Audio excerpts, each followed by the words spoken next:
Spain has its running of the bulls. Brazil, its carnival. And here in New Zealand, once every 2 years, we have something even better. Something called the Inorganic Collection.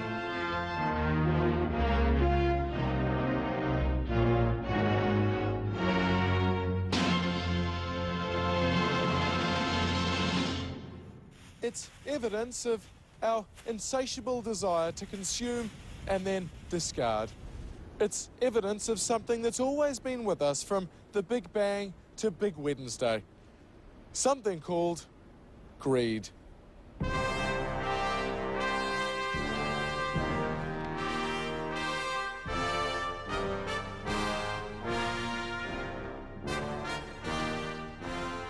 Perhaps our greatest metaphors of greed are the gigantic fruit and veg that mark the insatiable civic craving for fame and passing trade. Or was it merely a need to be noticed that drove the people of Ohakune to purchase this behemoth carrot, a leftover from an ANZ TV advertisement?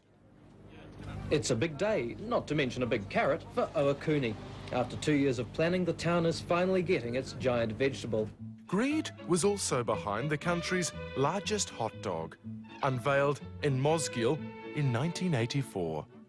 Warren White and Rod McGregor made the roll, and local butcher Ray Keane supplied the sausage, all 10 kilos of it. About 11 kilos of flour we used in the 4-metre loaf. The problem was getting the loaf from its container and keeping the sausage intact.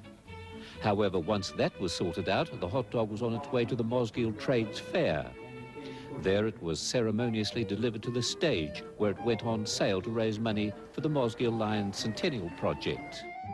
4 years earlier, a giant sausage roll was rolled out in Whakatane. But this was greed for a good cause and in good taste.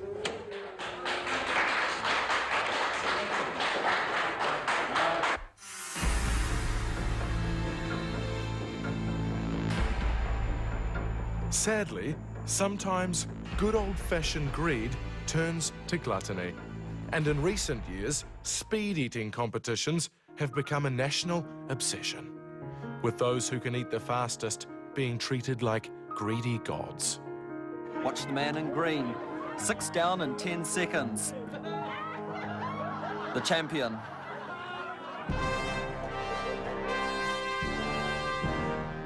Ready, setty, go. 5 at a time, cold, and with lots of sauce. The winner paying a terrible price. Of all the gluttonous manifestations of our voracity, the meat pie is perhaps the greatest exemplification, and our proclivity to the pastry has been rather rapacious. Already addicted to pies, New Zealanders soon moved on to the hamburger. We're pigged out like little pigs on these American pies, but we can at least lay claim to the biggest burger in the world, the Georgie burger. The Georgie burger usually has 3 or 4 steaks, depends on the size of them. I've got 4 on here because they're fairly small today. The Georgie burger was the favourite meal at the North Shore Rugby Club. Some players couldn't finish the Georgie, but Buck Shelford was said to have been able to scoff one down before demolishing a plate of chips. Voila, the Georgie burger. As everyone goes, the Georgie. So, food. I don't eat a lot of it. You know, I stick to drugs more. You know, I like pea and. You know, yeah, I like to use the needle. It's cleaner, I think, you know, than force food down the gullet. Sadly, for children, pea and heroin are not an option. For them, the pushers are not the dodgy types you find on corners, but the corner dairies themselves. This is the Premier Dairy, strategically placed near both Seddon and a neighbouring intermediate school. It's 8:15 a.m. Yeah, Something like that. And what do you buy, an ice cream in the morning? Yeah, and a pie usually at school. And a pie in the morning? No, at lunch. 5 for lunch? Yeah. What about after school? Do you ever get anything after school? Ice cream. Ice cream sometimes. I suppose the ratio would be 1 item of fruit to a dozen donuts. As a parent, I find it revolting. As a businessman, I find it exceedingly attractive. Thanks very much, Ronnie. Food like this is frowned upon today, but scaremongering about obesity is nothing new. New Zealanders today start as overfed babies.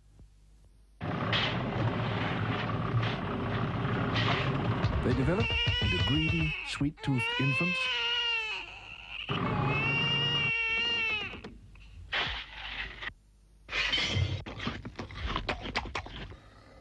They become overweight and unhealthy children.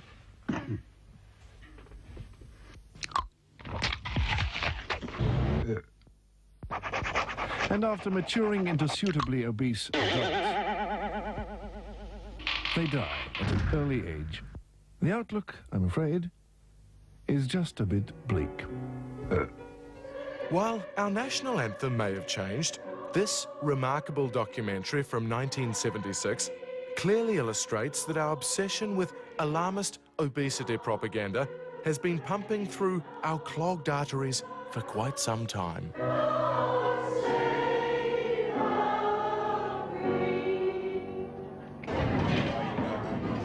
We are a fat and happy land. And while we may not be getting any happier, it's beginning to seem certain that we're getting fatter and fatter and fatter.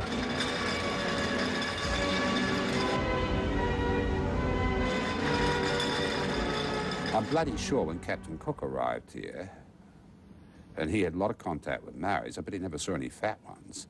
And now we have this atrocity in front of us all the time. Of poor buggers arriving to this country and being greeted by some ape chanting on that with a pot belly and a grass skirt and waving a bloody spear in their face. It's disgraceful, it really is. It's embarrassing. I'm very embarrassed at times to be a New Zealand Unlike Captain Cook, David Frost met plenty of overweight Kiwis when he was dispatched from London in 1973 to help us handle our love handles and down under bum blubber. Thank you very much indeed, and welcome to our show on the subject of the Fat Society. And New Zealanders are supposed to be among the biggest eaters in the world, over 3,000 calories a day. Over half the population is supposed to be overweight. I'm big and fat and Frost's broadcast showcased our fat fraternity, including the Bucklands Beach Boomsticks Club with their remarkable pig song. I ate all week and gained some weight. Oh, what a pig I am. All together now. Let's just see it in action one more time. The cameraman over there wants to see it in action. The show featured fat cutting-edge technology, like the bum wobbler, the tie-happy totty twinger, the mobile sauna, and of course, the corset. Anyone here who wears your corsets? Anybody? Yes, I have a number in my close proximity. This is the corset-wearing group here.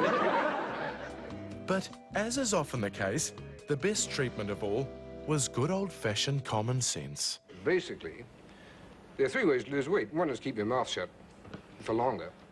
The other is to do exercise, or preferably do a combination of both.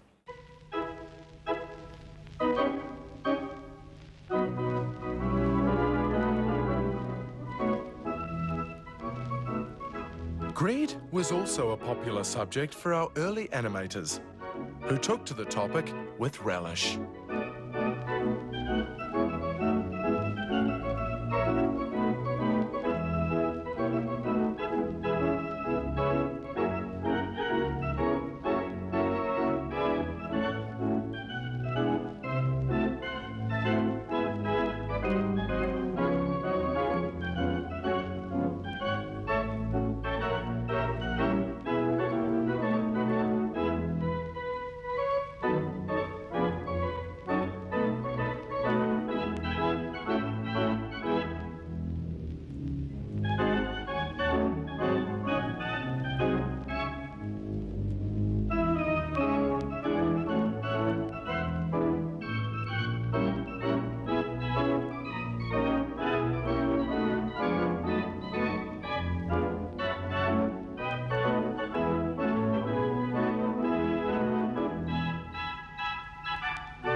But as we'll soon see, greed takes many forms.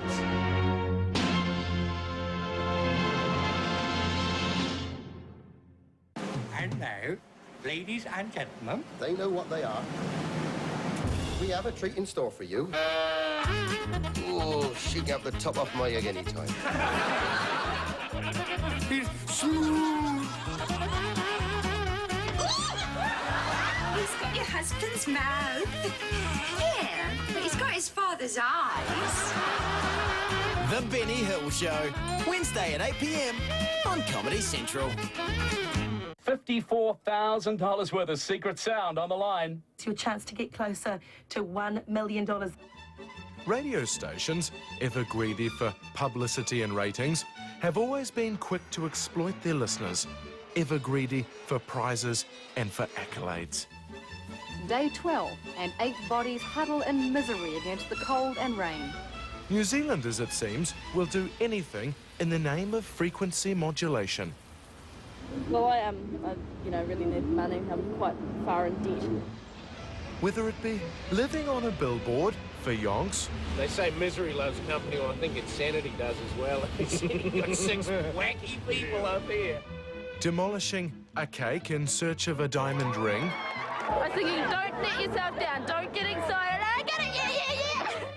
Public denudement for cash. 20 keen streakers struck their stuff on the Basin Reserve. Or a week's bondage with a complete stranger for a measly $2,000. But perhaps the most famous example of this madness involved Mark Sainsbury and inappropriate touching.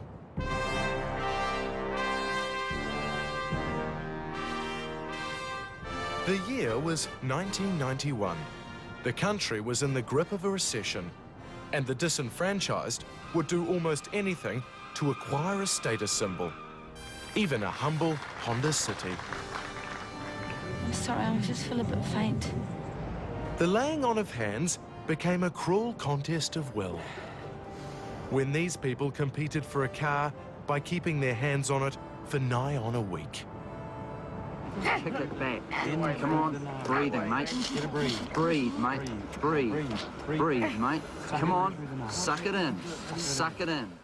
Well, there's a lot of psychological warfare going on at the moment. They're psyching each other out now, just staring at each other, but they've been living together now for nearly 5 days, and they know what hour they all get weak, and they know who sleeps and when they don't, and they all play games with each other and try and make themselves visible so to psych the other guy out. You know, it's been going on now. It's just incredible. We just can't believe it. Like two titans, mere exhaustion wouldn't rob them of victory.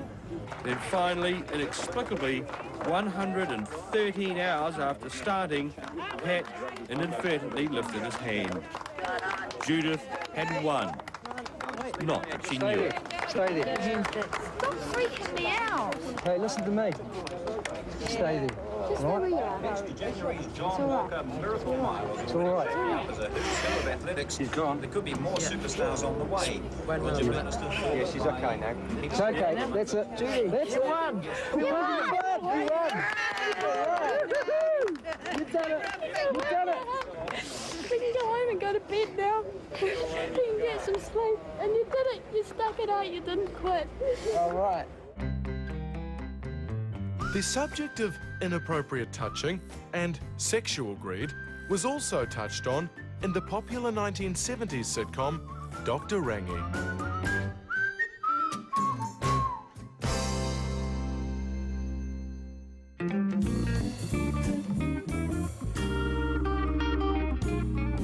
Dr. Rangi, when you said you were going to help me with my human anatomy, I didn't think you meant literally.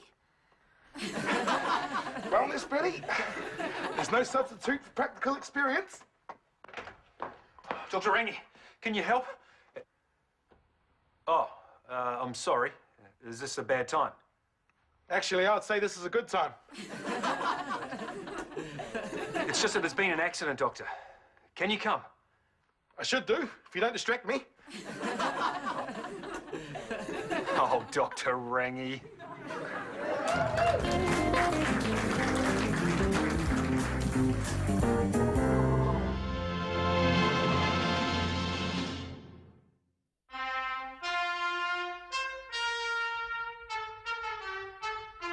The discovery of gold in central Otago in the 1880s may have sparked the biggest speculative boom in our history, but it certainly wasn't to be the last. And since the 1980s, the country has been in the grip of yet another gold rush. And it's a rush that's every bit as greedy. At 280,000, at 285, at 285 it is, at 290, at $290,000, at $290,000 I am bid. Such is our greed for property profits. Experts believe that if time machines did exist, 4 out of 5 people would use them to go back and buy property. For the third and final call, 295,000. Are you all done, finished and silent at that figure? But this current fixation with property prices is nothing new. A point vividly illustrated by this dramatised conversation from the Larnac Castle archives. Well, we had a valuer appraise the estate this summer. Only bought 2 years ago. Turns out we've already tripled our money. You've done well. Tell me about your portfolio, Sir Graham. Well, of course, we got in early. When Mother and I first bought, we got most of Middle Island for 100 pigs, 20 blankets, a couple of muskets and a Jew shop. Nowadays, you'd be lucky to get Taranaki for that. It's just so difficult for young couples trying to buy their first province. Our youngest Simon couldn't afford a province. Best he could do was some place called Waiheke Island. That's a rat-infested rock. Sadly, conversations like this plague dinner parties up and down the country to this very day.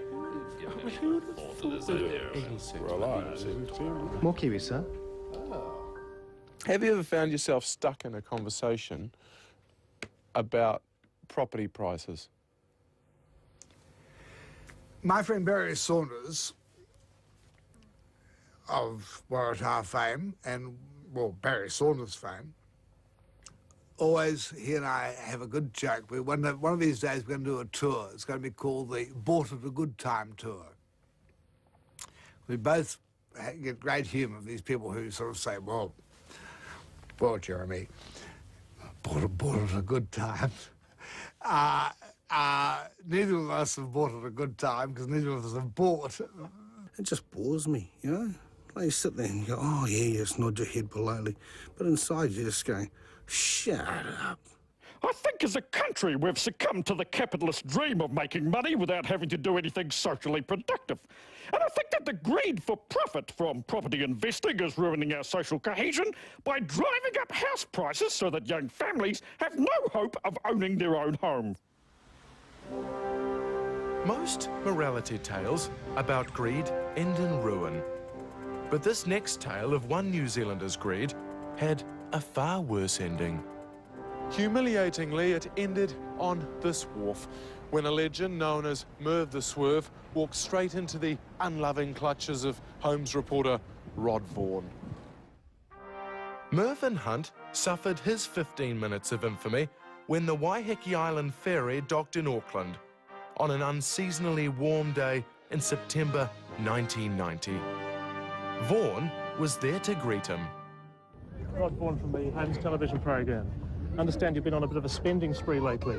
No. No. Been buying some property up in the Waiheke? No. You haven't? No. No. I see. So you misunderstood. You misunderstood everything that's been told. Is that right? You've been buying a few yachts lately and cars? No. Is that not correct? No. Oh, looking but not buying. Is that right? I see. Merv and his partner Doris are familiar figures on the Auckland scene. Familiar to countless real estate agents, yacht brokers and car dealers. People who've been led to believe he's a person of some substance. Flash car, flash yacht, and flash Waiheke property. He spun a line that he was a retired brigadier general who owned a factory in Detroit, real estate in Beverly Hills, chartered boats in Florida, and had farms in New Zealand. After he went fishing for one of these floating palaces, he was remembered fondly by marine broker Jeff Tyler. He walked all over it and he said, this is the boat that I want to buy. And I said, well, let's get a contract out and sign her up. And he just signed along the dotted line, no questions asked. No questions asked. Yeah.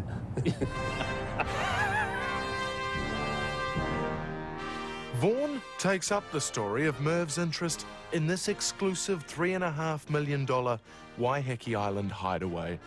He invited Merv to spend the night here, and it seems it was a fairly memorable occasion.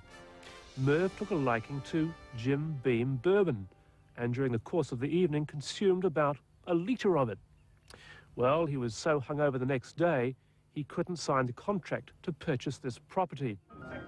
But poor old Merv could not give Vaughan the swerve. Vaughan kept at him because he knew the truth about Merv, that he was twice done for fraud and never bought the flash car, flash yacht or flash property because he didn't have any money. What he did have was his Doris. Merv, 42, met pensioner Doris Smith at the Manhattan nightclub in Mount Roskill. The two lovebirds operated from Doris's bright red shack in Ellerslie. Here's Doris's clapped-out Hillman Avenger, and here's Doris's nice white pussy. But were Merv and Doris guilty of anything more than pressing their noses up against the best things money could buy?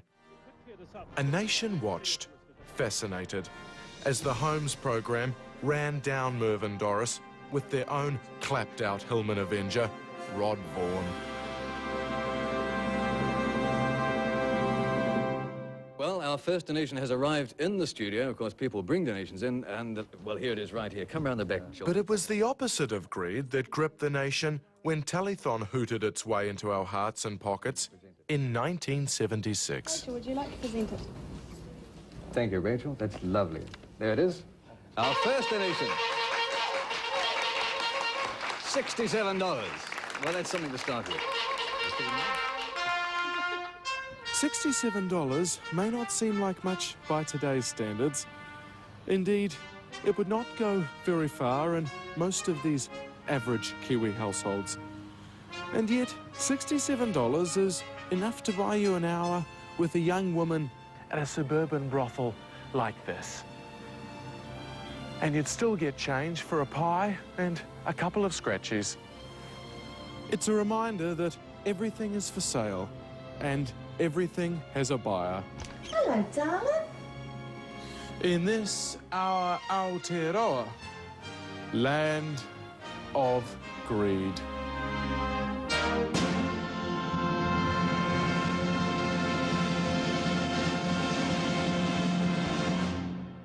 I ate all weekend and gained some weight.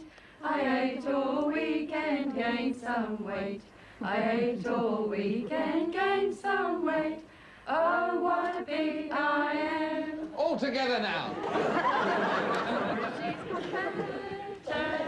Glory, glory, she's got better.